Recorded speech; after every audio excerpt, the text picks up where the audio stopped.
우리에게 주신 말씀입니다. 여호수아 10장 16절부터 27절까지 말씀입니다. 여호수아 10장 16절부터 27절까지 말씀 교독합니다. 그 다섯 왕들이 도망하여 막게다의 굴에 숨었더니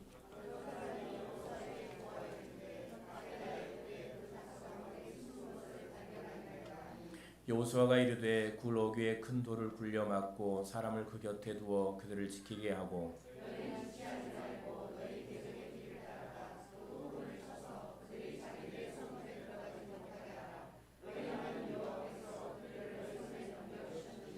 여호수아와 이스라엘 자손이 그들을 크게 살육하여 거의 멸하였고 그 나무 몇 사람은 견고한 성들로 들어간 고로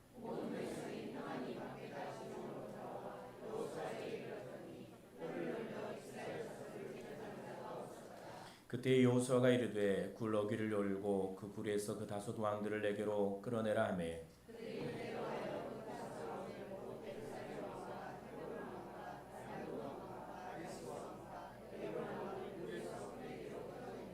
그 왕들을 여호수아에게로 끌어내매 여호수아가 이스라엘 모든 사람들을 부르고 자기와 함께 갔던 지휘관들에게 이르되 가까이 와서 이 왕들의 목을 발로 밟으라 하매 그들이 가까이 가서 그들의 목을 밟으매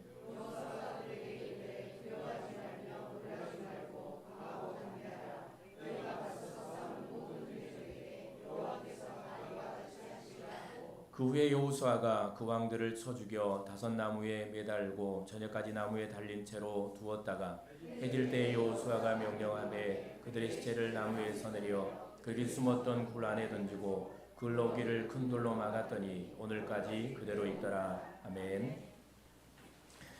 광야의 꽃을 피우는 사람이라는 제목의 말씀입니다. 하나님께서 오늘 우리에게 주신 말씀을 함께 듣고 또 깨닫기를 원합니다.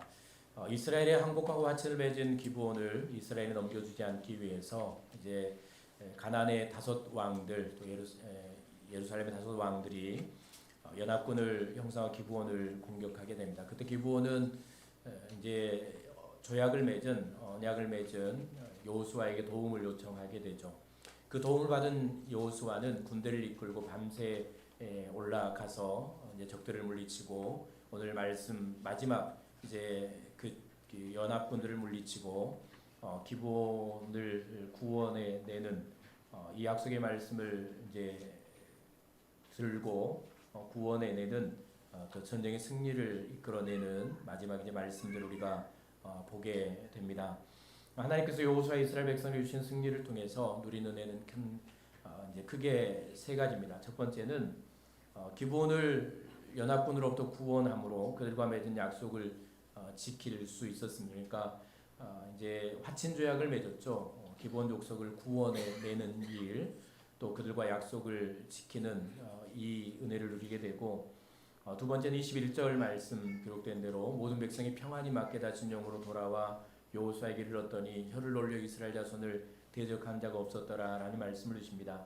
이스라엘 백성들은 더 이상 그들을 대적할 자가 없어서 평안을 누리게 됩니다. 물론 여전히 이제 가나안에 적들이 남아 있었고 또 전쟁의 일들이 계속 남아 있었고 그런 환경들이었지만 그러나 이제 거기서도 평안을 누리는 평안의 은혜가 그들에게 임하게 되는 것이죠. 하나님께서 결국은 승리하게 하실 것이라는 이 평안이 그들의 마음속에 임하게 되는 것입니다. 그리고 세 번째는 하나님께서 약속하신 가나안 땅을 점령하고 차지하기 시작합니다. 그러니까 하나님께서는 이스라엘 백성들을 구원하실 때부터 이 약속의 땅을 그들에게 주시기 위해서 인도하셨고 그러면서 이제 그들이 원하지 않는 전쟁이었고 물론 이제 그들과의 전쟁은 언젠가는 해야 됐지만 지금 그들이 이 전쟁을 원하는 것은 아니었습니다. 기브온과의 이 약속 때문에 기브온에 속아서 맺은 이 언약 때문에 그들은 이제 원하지 않는 전쟁을 해야 됐지만 그러나 이런 이제 전쟁들을 통해서도 하나님께서는 이제 가나안 땅을 차지하게 하시려는 이 하나님의 뜻을 이루어 가시죠. 그러니까 가나안 땅을 차지하기 시작하는 이 이제 일들을 이 전쟁을 통해서 아모리 연합군과의 전쟁을 통해서 그들은 경험하게 되는 것입니다. 이게 이제 어떤 역사들을 보여주는가 하면 하나님께서는 이스라엘을 애굽에서 구원하시고 하나님의 백성으로 삼으실 때부터 그들을 통해 이루시기를 원하신 하나님의 계획이 있었습니다. 더 이제 앞서 올라가면, 더 위로 올라가면 그들이 우선 아브라함을 부르실 때부터 아브라함과 그의 후손을 통해 이루실 계획을 갖고 계셨던 것이죠. 아브라함을 부르실 때 하나님은 그에게 약속을 주셨습니다. 어떤 약속인가 하면 내가 너를 이제 약속의 땅으로 인도해 드리겠다라는 이제 땅의 약속을 주시죠. 여기 이제 약속의 땅, 이제 오늘 말하는 이제 가나안 땅을 말하고 단지 이제 땅만 주시겠다라는 약속을 하셨던 건 아닙니다. 그 땅에 들어가서 그의 삶을 어떻게 윤택하게 만들어 주시겠다라는 그의 삶을 복되게 만들어 주시겠다라는 그 약속을 한 게 아니고 하나님께서는 땅의 약속과 함께 그를 복으로 세워 주셨죠. 그리고 그의 후손을 복의 민족으로 세워 주십니다. 그와 그의 후손을 복의 민족으로 세워 주시고 그의 후손을 통하여 천하 만민이 복을 받게 해 주시겠다라는 이 약속의 말씀을 주셨죠. 그리고 그 후손으로부터 오는 씨를 통해 예수 그리스도를 통해서 온 인류가 구원을 받는 이 구원의 복이 임하겠다라는 이 약속을 하나님께서 해주셨던 겁니다. 이스라엘 백성들을 그리고 애굽에서 구원해 내실 때도 동일하게 하나님께서는 이 광야의 길을 걷고 난 후에 가나안 땅에 들여보내시겠다는 약속을 해주셨죠. 그리고 그들을 또 통해서 이방을 구원하실 하나님의 이 약속의 말씀을 그들에게 주셨던 겁니다. 그러니까 그들은 지금 이제 작은 역사지만 이제 한 나라, 한 민족이지만 이제 애굽을 탈출해 나올 때도 그들을 따라 나온 백성들이 있었죠. 하나님께서 그들을 돕고 계신다는 사실을 알았고 하나님이 함께 하신다는 사실을 알았고 하나님의 뜻을 하나님을 알았던 애굽의 이제 이방 민족들이 이스라엘 백성들이 탈출할 때 그들을 따라 나온 백성들이 있었습니다. 그러니까 함께 구원의 은혜를 누린 것이죠. 그리고 오늘 기브온도 마찬가지입니다. 가나안의 작은 민족이었고 이제 진멸해야 될 민족이었지만 그러나 그들이 하나님의 이름을 알죠. 이스라엘 백성들을 통해서 하나님의 역사를 압니다. 살아계신 하나님의 역사와 하나님의 능력과 하나님을 두려워하는 그 이제 두려운 마음을 갖게 되죠. 그러면서 우리도 구원받기를 원하는 마음으로 이제 이스라엘에게 간 것 아닙니까? 그들과 화친 조약을 맺게 됩니다. 그리고 이 작은 민족이지만 오늘 이스라엘 민족들은 가나안 땅에 들어가서 이제 이 역사 만민을 복되게 하시려는 하나님께 구원받게 하려는 이 뜻을 이루어 가시는 이 역사를 우리는 보게 되는 것이고요. 이 큰 계획을 이제 하나님께서 말씀으로 정해 주신 말씀이 있는데 이사야 42장 6절부터 8절까지 말씀입니다. 우리가 늘 보았던 말씀인데요. 이사야 42장 6절부터 8절까지 말씀을 함께 읽어봅니다. 나 여호와가 시작. 내가 내 손을 잡아 너를 보호하며 너를 세워 백성의 언약과 이방의 빛이 되게 하리니 내가 눈먼 자들의 눈을 밝히며 갇힌 자를 감옥에서 이끌어내며 흑암에 앉은 자를 감방에서 나오게 하리라. 나는 여호와이니 이는 내 이름이라. 다른 자에게 내 찬송을 우상에게 주지 아니하리라 라는 말씀이죠. 그러니까 이스라엘 백성들을 불러내신 목적이 분명히 있다는 겁니다. 아브라함을 선택하시고 그의 후손을 통해 그의 후손을 번성케 하시고 또 번성한 이스라엘 백성들을 애굽에서 구원해내신 분명한 하나님의 뜻이 있다는 것이죠. 그들을 구원하시고 이루실 계획이 있다는 겁니다. 그 계획은 오늘 말씀에 기록된 대로 백성의 언약과 이방의 빛이 되게 하시겠다라는 겁니다. 하나님을 모르는 죄와 사망과 흑암 가운데 있는 빛을 보아도 알 수 없고 진리를 깨닫지 못하며 마치 감옥에 갇힌 것처럼 흑암의 권세, 사망의 권세에 갇혀 있는 이들에게 하나님께서는 이 이스라엘 백성들을 그들에게 빛으로 세우시겠다라는 것이죠. 이 빛은 진리의 빛입니다. 이 빛은 구원의 빛이죠. 사람들이 눈이 있어도 보지 못하며 살아있어도 갇힌 것 같고 몸은 움직여도 사망의 권세 아래에 있는 이들에게 이 빛은 생명의 빛이고 구원의 빛이고 진리의 빛입니다. 그러니까 이스라엘 백성들을 생명의 빛으로 진리의 빛으로 자유의 빛으로 세우시겠다라는 것이죠. 그들을 통해서 열방을 빛으로 인도하시겠다. 사망의 권세 아래에 있는 그들에게 참 자유를 주시겠다라는 말씀이고 진리를 보지 못한 그들의 눈을 뜨게 하시고 진리를 보고 구원받는 능력, 역사를 이루시겠다라는 이 하나님의 위대한 뜻과 계획이 아브라함을 선택하실 때부터 그리고 이스라엘 백성들을 구원해 내실 때부터 이스라엘 백성들에게는 있었던 것이죠. 그리고 하나님은 이 역사를 지금 이 자리에서 이루어가고 계시는 것입니다. 사랑하는 여러분, 이제 이 역사를 보면서 오늘 우리는 우리의 삶을 보아야 합니다. 나는 누구인가에 대하여 분명하게 알아야 합니다. 여러분은 왜 오늘 존재하십니까?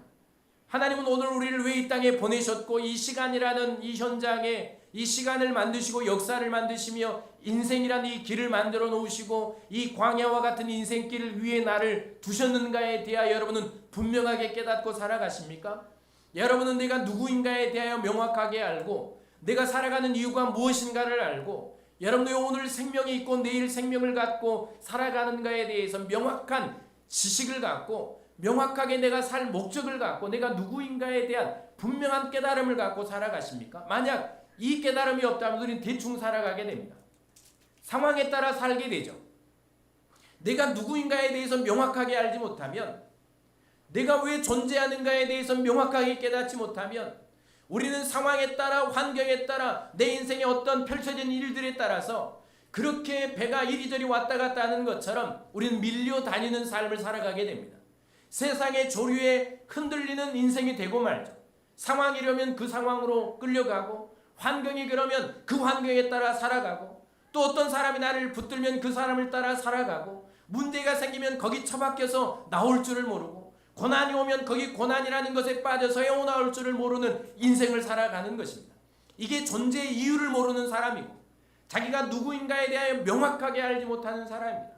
부모가 왜 부모답게 살아갑니까? 여러분 엄마 아빠가 왜 엄마 아빠의 사명을 감당하고 살아갑니까? 부모는 부모가 자신이 누구인가를 명확하게 알기 때문입니다. 자신이 엄마라는 사실을 알고 자기가 아버지라는 사실 그 존재를 알기 때문에 자녀를 위해 인생을 헌신하며 그 길을 가는 것입니다. 그러나 부모의 존재 이유를 알지 못하면 아이를 낳고도 버리죠.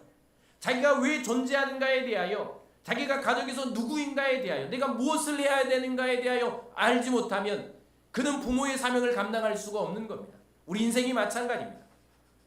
내가 누구인가에게 대하여 명확하게 알지 못하면 우리는 내 삶을 내 마음대로 내 원하는 대로 상황에 따라 살아갈 수밖에 없는 것입니다. 오늘 이스라엘 백성들 하나님께서는 그들을 구원하실 때부터 그들을 통해 이루실 계획이 있었고 그들이 누구인가를 분명하게 깨닫게 하기를 원하시죠. 그 일을 이루어 가시는 겁니다. 그러면 우리는 누구인가? 베드로전서 2장 9절 말씀 늘 함께 묵상하는 말씀입니다. 베드로전서 2장 9절 말씀을 함께 읽어봅니다. 그러나 시작.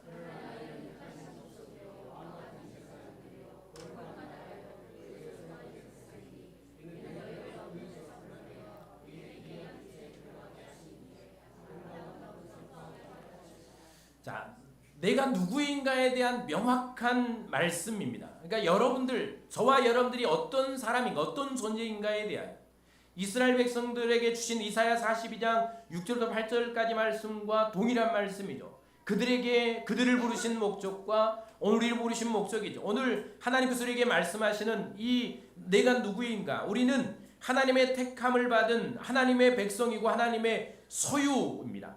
그러니까 나의 주인이 하나님이라는 겁니다. 내가 하나님의 소유라는 것이죠. 어떤 소유가 됐다라는 것은 누군가의 소유가 됐다.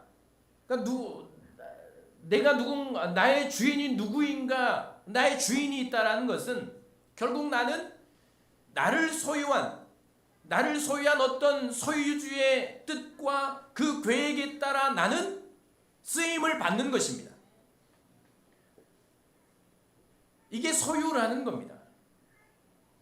그러니까 어떤 내가 물건 취급을 받는 게 아니고 하나님은 부르실 때부터 나는 하나님의 백성으로 하나님의 소유로, 그러니까 하나님의 보배와 하나님의 재산과 하나님의 보물로 나를 선택하시고 부르셨다는 겁니다. 그러니까 나는 하나님께 속한 사람이죠. 그러니까 내 인생의 주인은 내가 아니고 하나님이십니다. 그러면 우리가 살아가야 될 삶은 분명하죠. 내 뜻이 아니고 하나님의 뜻에 따라 살아가는 겁니다. 내 마음대로 살아가는 게 아니고 하나님이 원하시는 대로 살아가는 겁니다. 내가 원하는 대로 가는 게 아니고 하나님이 원하시는 대로 가는 겁니다. 내가 계획한 길을 가는 게 아니고 하나님께서 나에게 계획한 길로 가는 겁니다. 이게 소유라는 것입니다. 그러면 하나님께서 소유된 나에게 계획하시는 게 뭡니까? 왕같은 제사장이요. 왕같은 제사장이요. 제사장이 감당했던 사명이 뭡니까? 죄를 지은 백성들이 제사장 옆에 짐승을 끌고 나오지 않습니까? 제사장은 그 백성을 이끌고 하나님 앞에 등해주고 하나님 앞에 나아갑니다. 그리고 제사를 통해 하나님과 이 죄 지은 인생을 화목해야죠.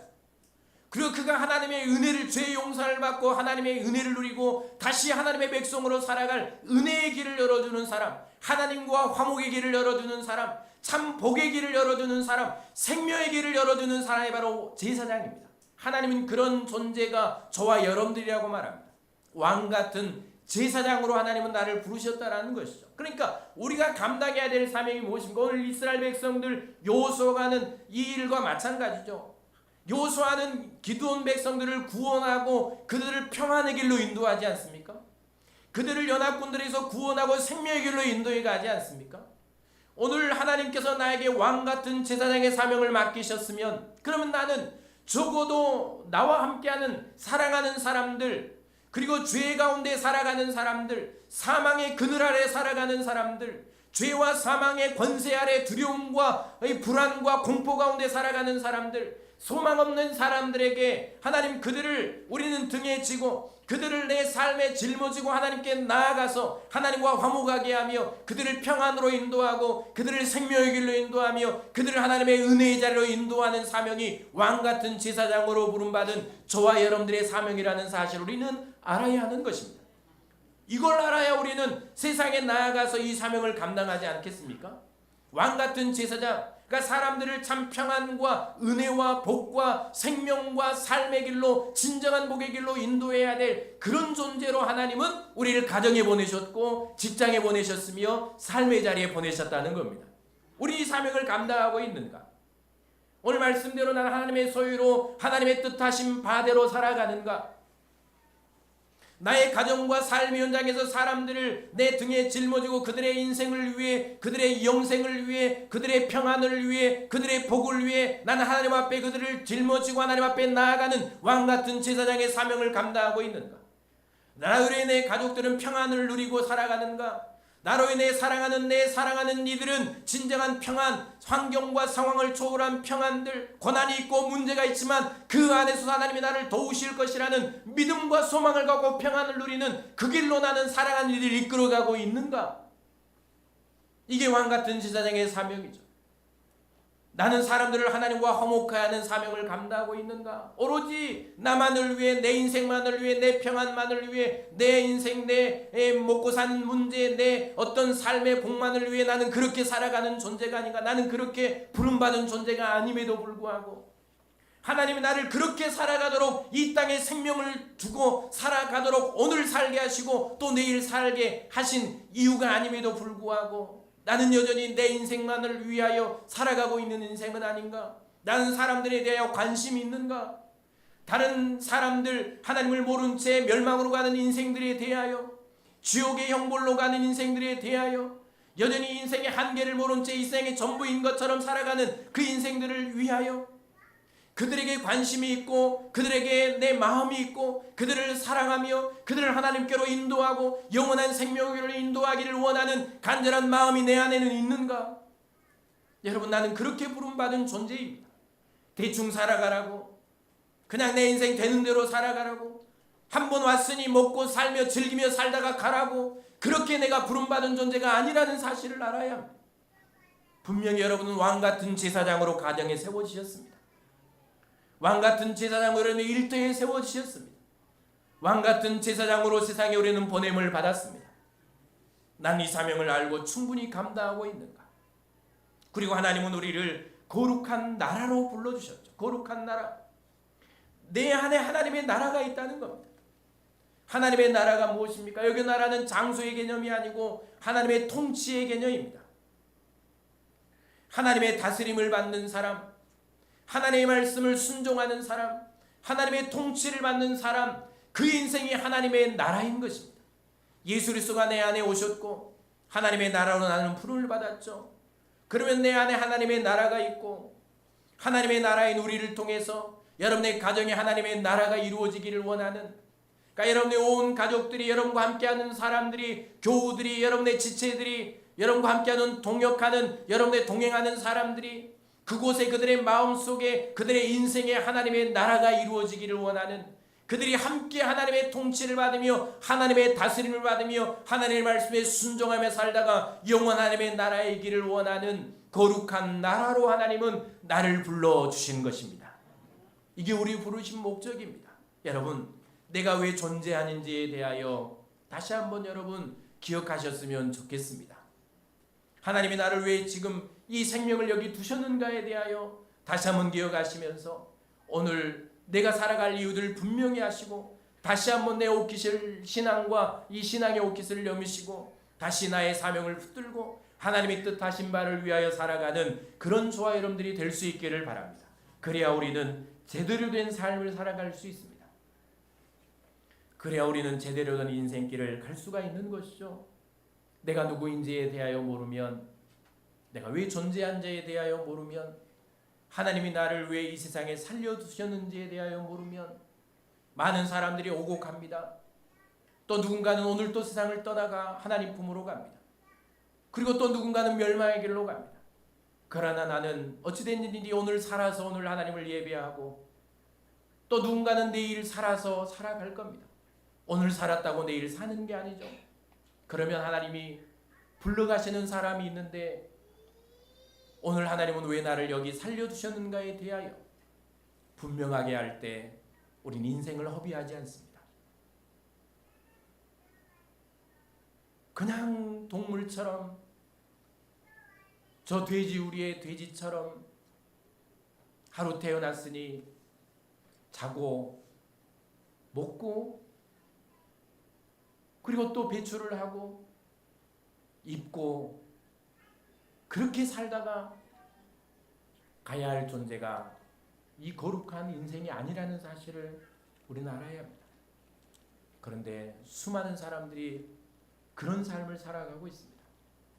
한 번 태어났으니까 즐기며 살자고. 언제 갈지 모르니까 있을 때 먹고 즐기자고. 성경에 나오는 부자처럼 그렇게 살아갑니다. 그러나 하나님은 나를 그렇게 부르지 않았고 하나님은 나를 그렇게 세상에 두지 않았습니다. 여러분, 여러분의 사명을, 하나님이 여러분을 부르신 이유를 여러분 잘 깨닫고 살아가실 수 있기를 바랍니다. 저는 목사로 부름을 받았고 또 누군가는 장로님으로 부르심을 받았고 안수 집사님으로, 권사님으로, 집사님으로, 성도로, 그리스도인으로 우리는 부름을 받았습니다. 부모로 가정의 세움을 받았습니다. 직장에서는 함께할 동료로, 친구로 세움을 받았습니다. 다 우리가 감당해야 할 사명이 있습니다. 여러분, 하나님의 음성을 들으십시오.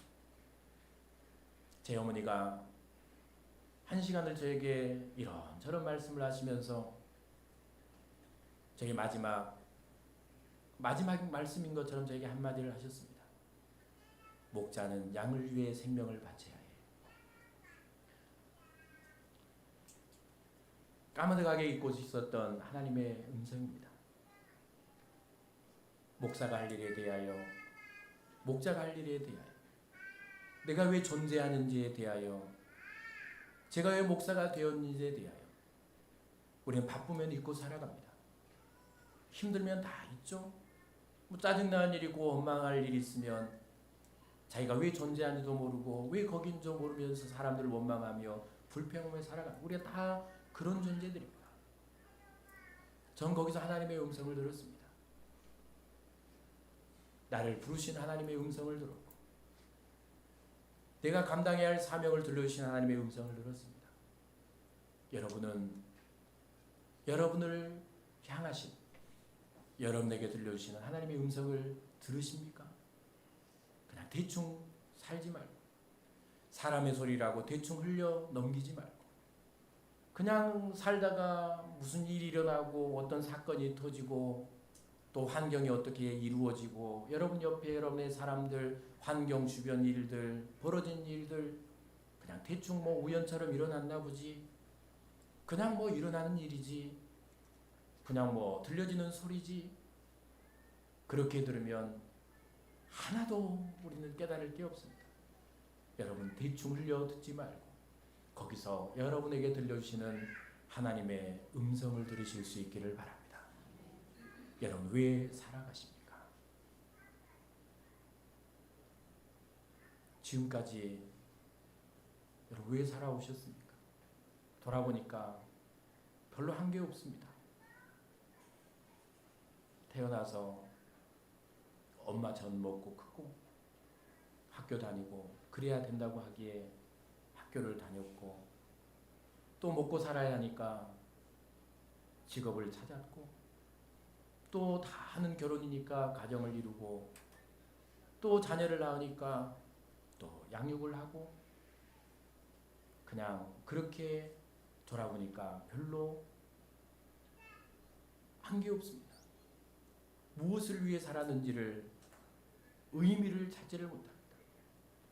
사랑하는 여러분 앞으로 어떤 삶을 살기를 원하십니까? 여러분의 인생에 어떤 의미를 찾기를 원하십니까? 무엇을 위해 여러분은 존재하기를 원하십니까? 하나님은 나를 위해 무엇을 이루기를 원하실까요? 오늘 내 생명을 여기 두신 목적은 무엇일까요?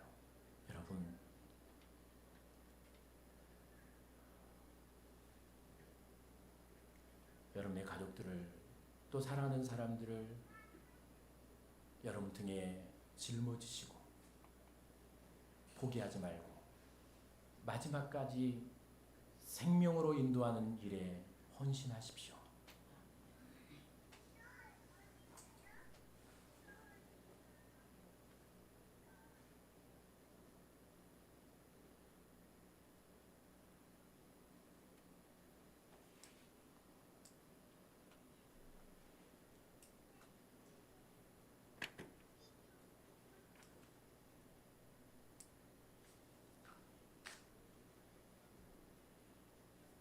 얼마나 우린 그 일에 헌신했는가.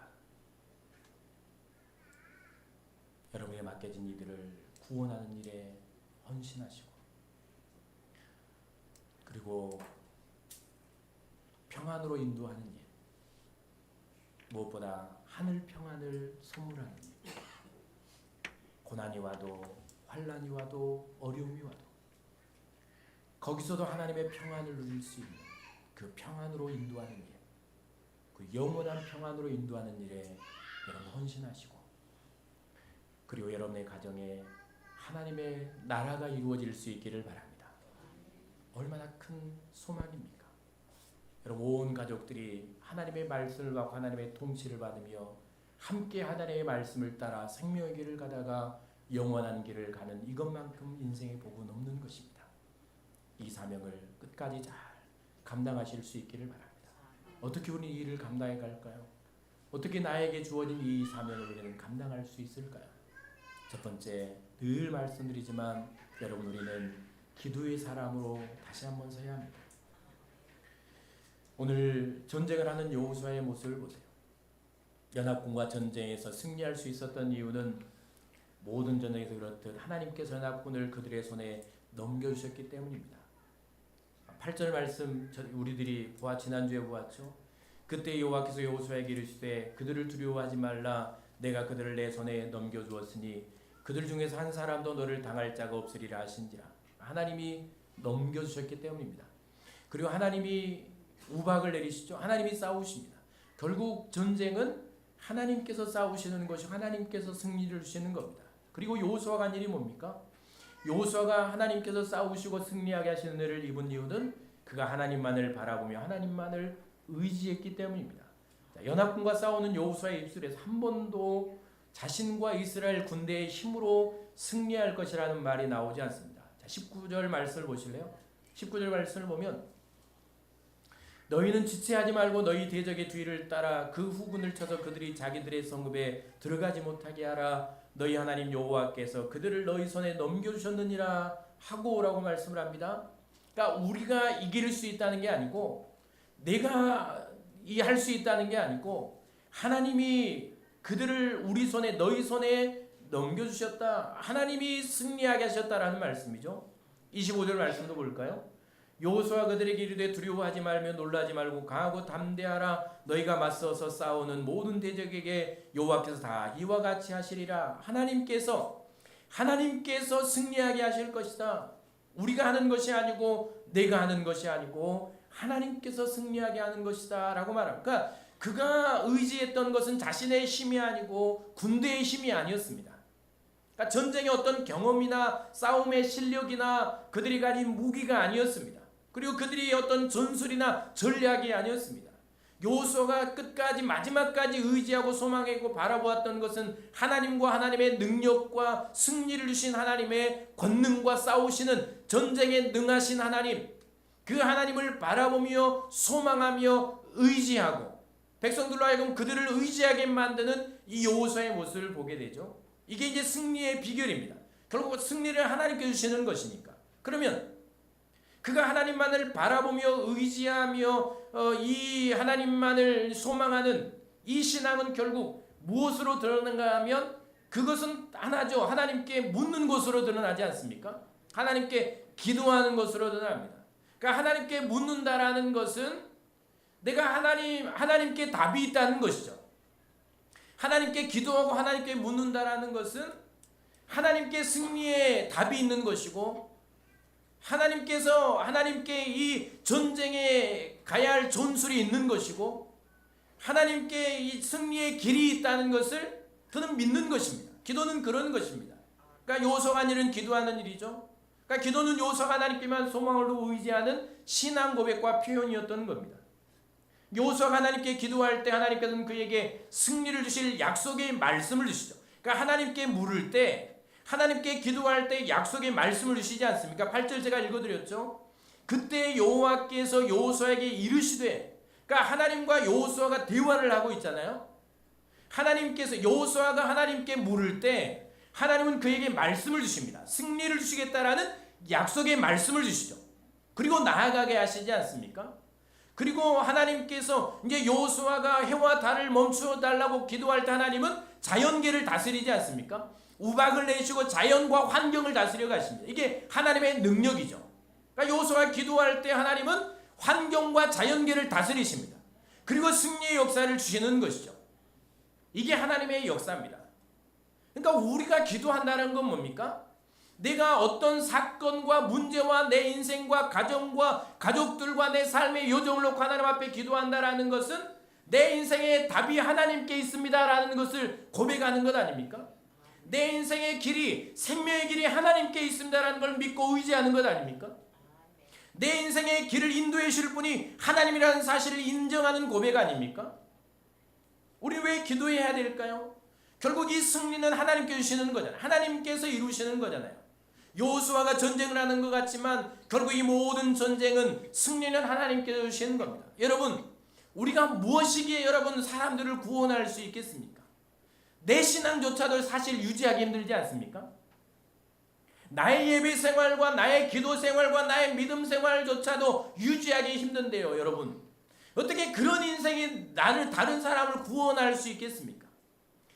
나도 평안을 누리지 못하는데 이게 문제가 오고 고난이 오고 환난이 오면 여러분 어떤 사람과의 관계 가운데 쉼없이 흔들리고 불안하고 염려하고 걱정하는 끊임없이 그런 불안 가운데 시달리는 내 인생이 여러분 누구에게 평안을 전달할 수 있겠습니까?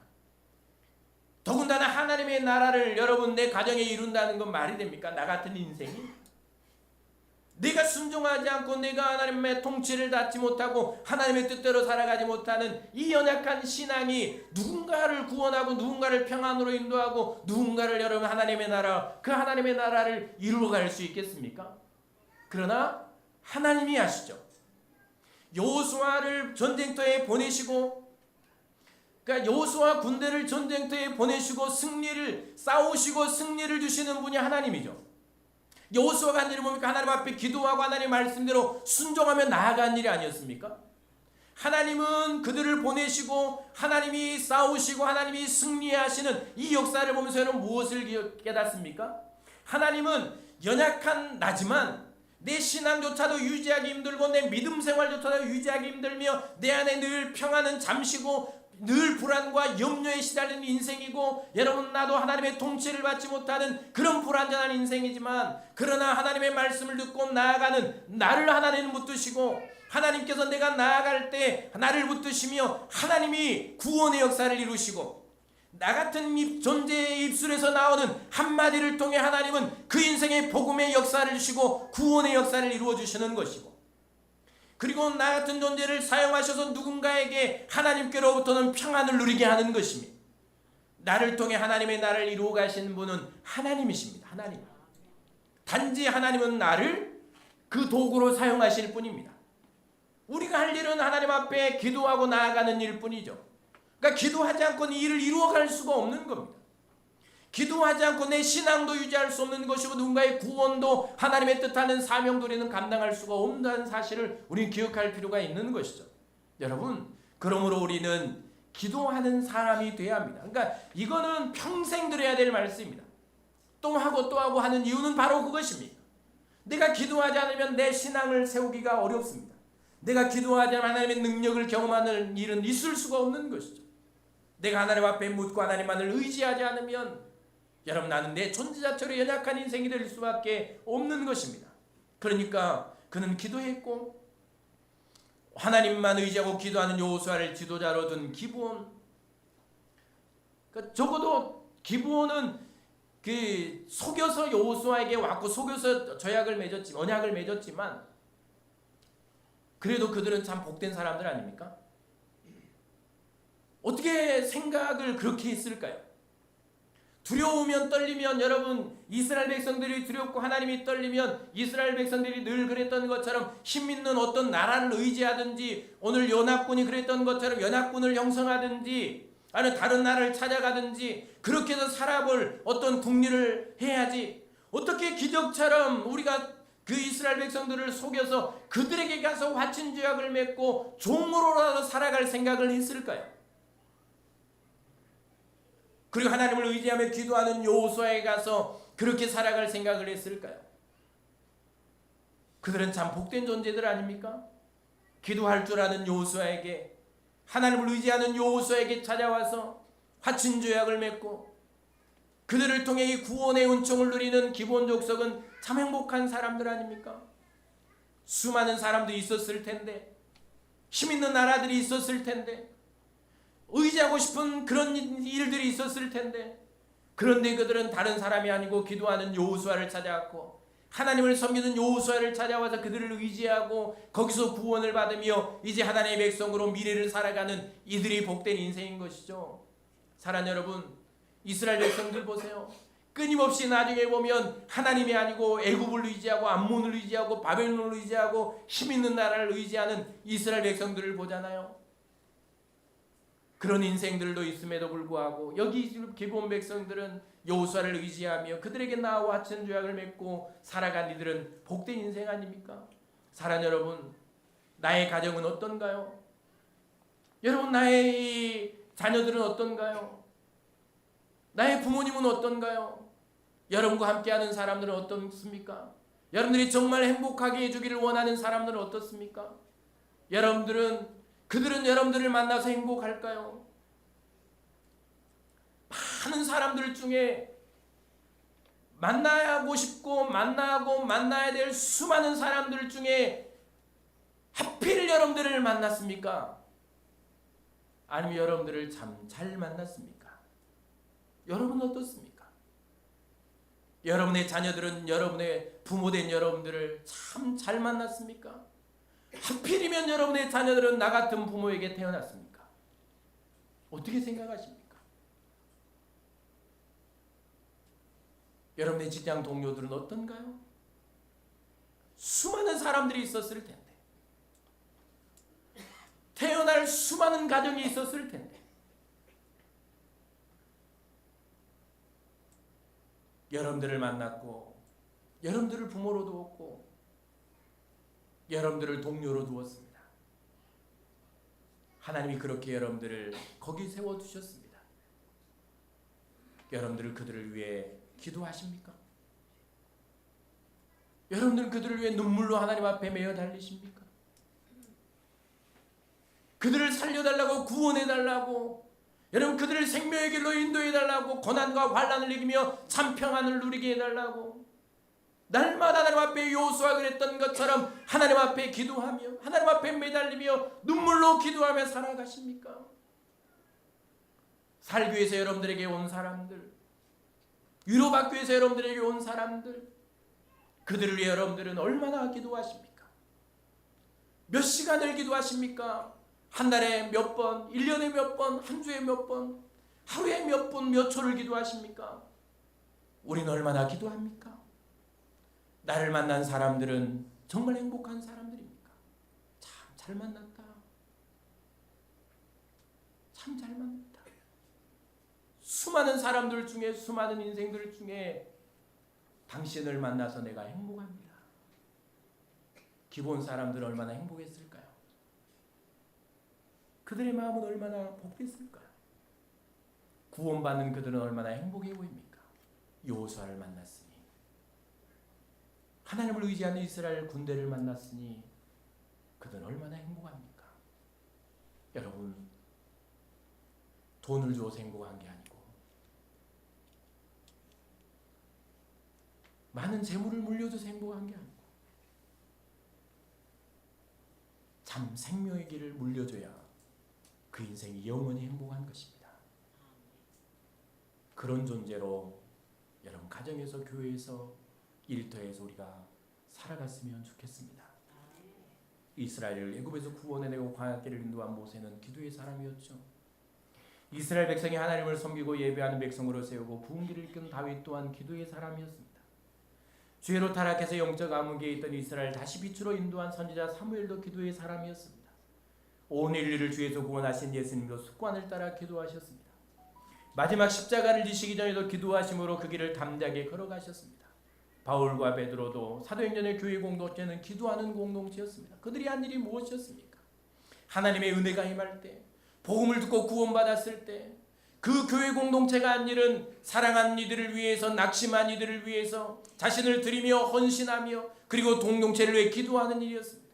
바울은 감옥에 갇혀 한 일은 하나님 앞에 찬양하며 기도하는 일이었죠. 하나님의 역사는 그 연장에 임했던 것입니다. 여러분, 이제 여러분은 다시 한번 기도의 사람, 다른 사람을 기도로 섬기는 사람으로, 여러분 참된 기도의 사람으로서는 그런 우리가 될 수 있기를 바랍니다. 그리고 두 번째, 하나님의 열심을 품으십시오. 전쟁을 하는 여호수아의 모습을 보세요. 하나님의 말씀을 듣고, 이제 8절에 보면 하나님의 말씀을 듣고 9절부터 보면 여호수아가 밤새 군대를 이끌고 달려가지 않습니까? 밤새 달려갔으니 여러분 잠을 자지 않고 달려갔습니다. 그러면 잠을 자야 되지 않겠습니까? 피곤한 육체가 피곤하지 않았겠습니까? 그냥 밤을 새고 달려가서 쉴 틈 없이 그는 곧장 연합군과 싸움을, 전쟁을 합니다. 그리고 싸우죠. 그리고 심지어는 여러분 전쟁을 하면서 해가 지려고 하니까 해를 멈추어 달라고 기도하고 달을 멈추어 달라고 기도하면서 온 조건을 물리칠 때까지 그는 쉬지를 않습니다. 얼마나 육체는 피곤했을 것 같은데 쉼없이 싸우고 있죠. 그리고 16절부터 말씀을 보면 열은 이제 다 죽고 전쟁의 승리에 막바지 오지 않았습니까? 이미 다 승리한 싸움입니다. 그런데 마지막 남은 사람들, 왕들을 여러분 죽일 때까지 그는 멈추지를 않습니다. 그리고 마지막 28절부터 이제 말씀을 보면 그가 가나안 땅을 차지할 때까지 쉼없이 전쟁의 싸움을 하는, 이 싸움을 멈추지 않고 싸워가는 이 모습을 우리는 보게 되는데요. 사랑하는 여러분, 이 싸움, 쉼없는 달림, 밤을 새우고 낮을 새우고 또 밤을 새우며 쉼없이 달려가는 이 열심과 달리는 이 인생길은, 그렇게 열정을 다해 살아가는 이 모습은 무엇으로 들어왔을까요? 그 마음에 식지 않은 열심이었습니다. 열정, 정열.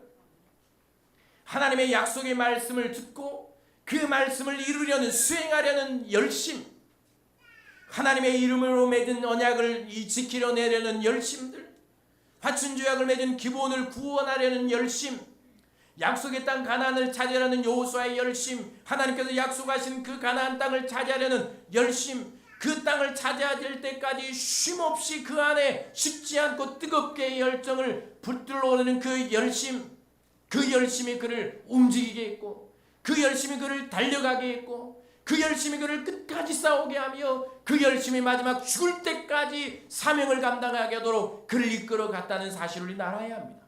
사랑하는 여러분, 우리 안에 이 열심은 있습니까? 여러분, 우리가 오늘 살며 나에게 주신 사명을 잘 감당하려면 오늘 내 안에 다시 한번 이 열심이 다시 일어나야 되는데, 이 뜨거운 마음들, 열정들, 시간이 가면 식죠. 우린 다 식습니다.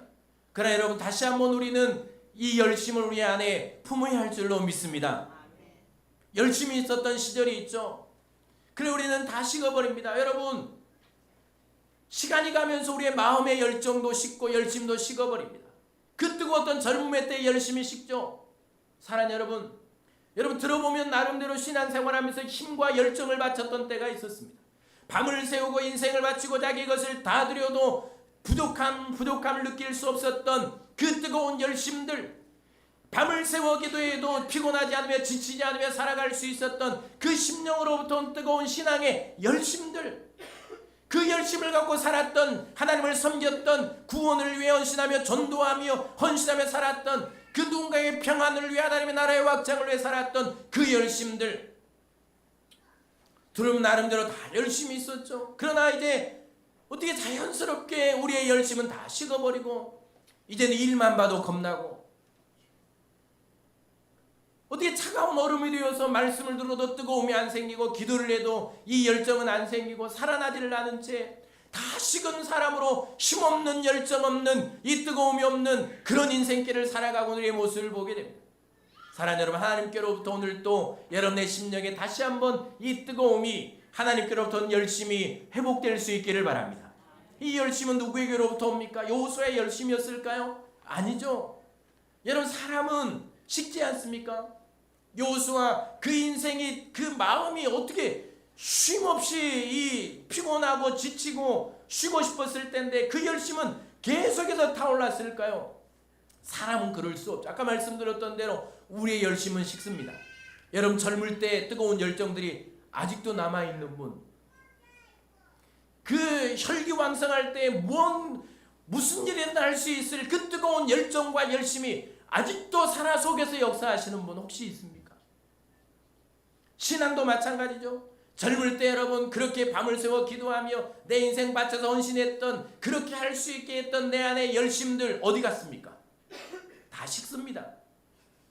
불은 식게 되죠. 뜨거움은 식습니다. 차가운 얼음이 되기도 합니다. 이 열심은 어디로부터 왔을까요? 바로 하나님께로부터 온 열심입니다. 하나님께로부터 온 열심. 하나님께서 그에게 열심을 부으셨죠. 이게 이제 이사야 37장 32절에 기록된 말씀인데요. 한번 읽어볼까요? 이는 시작. 이는 남은 자가 예루살렘에서 나오며 피하는 자가 시온산에 나올 것임이라. 만군의 여호와의 열심히 이를 이루시리라. 자, 이스기야 왕에게 이사야 선자가 주신 들려준 하나님의 말씀입니다. 아수르 왕이 이스라엘 백성들을 점령하고 그들이 포로로 끌려갈 때 주신 약속의 말씀입니다. 다시 예루살렘에 사람들이 살게 될 것이다. 다시 사람들을 돌아오게 할 것이고 나의 백성을 세울 것이고 다시 이 땅에 회복을 이룰 것이다 라고 약속의 말씀을 주시면서 이 일을 누가 이루시는가 하면 만군의 여호와의 열심히 일을 이루실 것이다 라고 말씀합니다. 그러니까 하나님의 열심히 이루시는 것이죠. 구원이, 사람들이 돌아오고 누군가 구원받고 누군가 회복되는 것, 사람이 하는 것 같지만 결국 그 인생을 구원하시려는 하나님의 열심히 한 인생을 구원해내는 것입니다.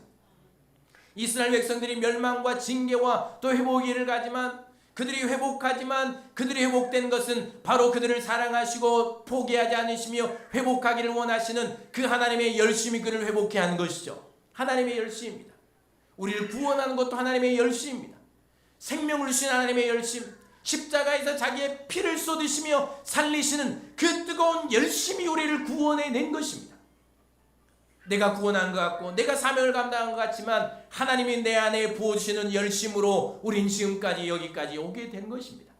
이게 다 하나님께로부터 온 열심이죠. 그럼 우리는 하나님의 열심을 가슴에 품어야 합니다. 순종하려는 열심, 사람을 구원하는 열심, 사람을 평안으로 인도하는 열심, 하나님의 나라를 기업으로 받게 하는 열심, 이 열심을 품고 우리는 가슴에 식지 않도록 늘 이 열정과 열심을 날마다 새롭게 해야 되는 것이죠. 그래서 우리는 더 기도해야 하는 것이고, 그래서 더 말씀을 들어야 하는 것이고, 더 하나님 앞에 나아가 이 뜨거운 열심을 부어주시도록 기도하며 나아가야 되는 것입니다. 이 열심은 나에게서 오는 것이 아니고 하나님께서 오는 것이고 하나님의 영으로부터 오는 것입니다. 신명기 34장 9절 말씀, 모세가 눈의 아들 여호수아에게 안수하였으므로 그에게 지혜의 영이 충만하니 이스라엘 여손이 여호와께서 모세에게 명령하신 대로 여호와의 말을 순종하였더라. 그가 여호와의 말씀을 마지막까지 순종할 수 있었던 이유는 무엇입니까?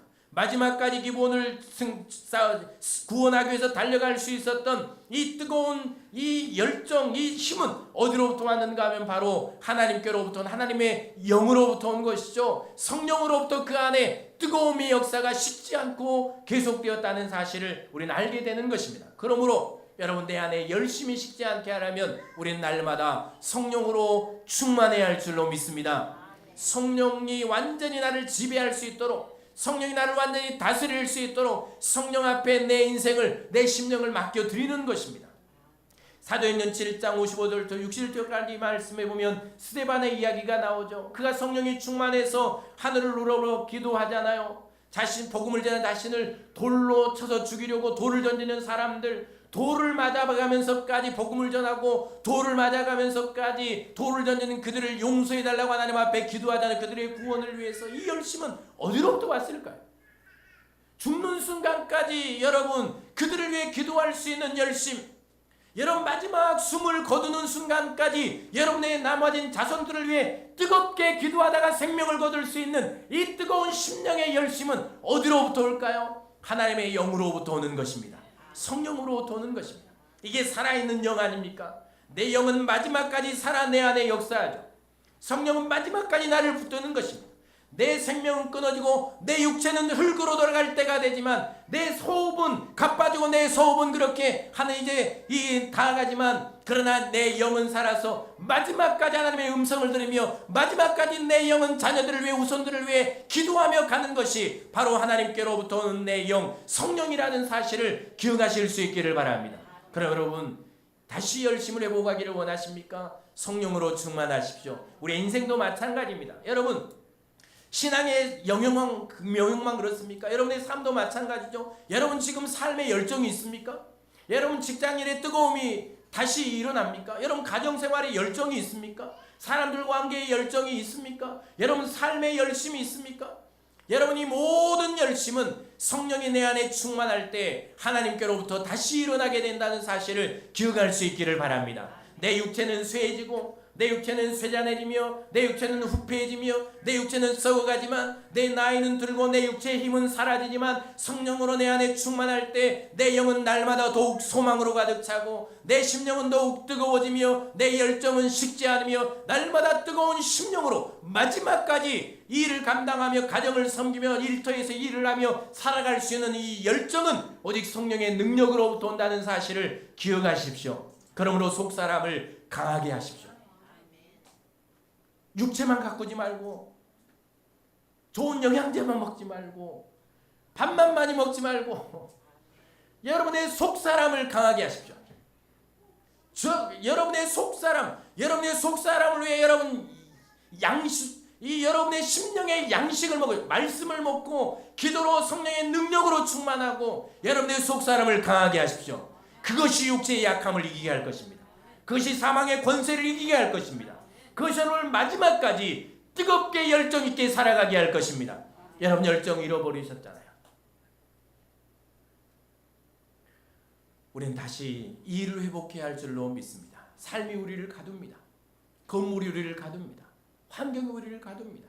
살다 보니까 그렇게 되더라고요. 저도 뜨겁게 이 뜨거움을 갖고 복음을 위해 살아갈 때가 있었습니다.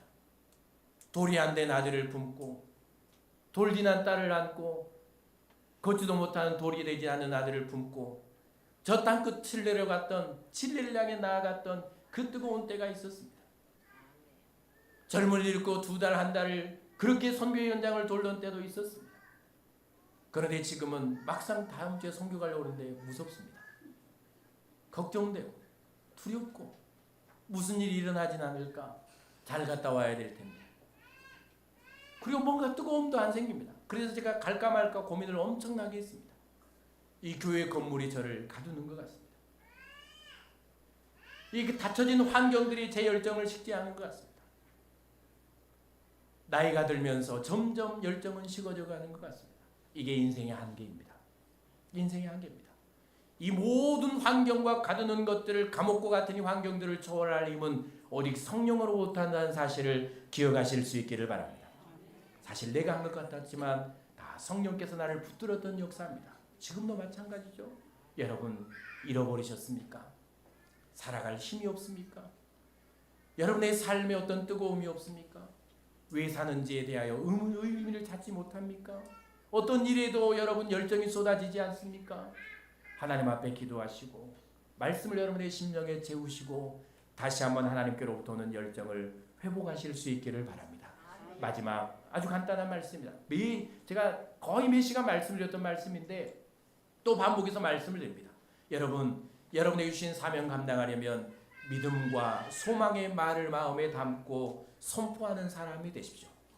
자, 여호수아가 16절부터 27절까지 말씀을 여호수아가 백성들이 하는 말을 잘 들어보세요.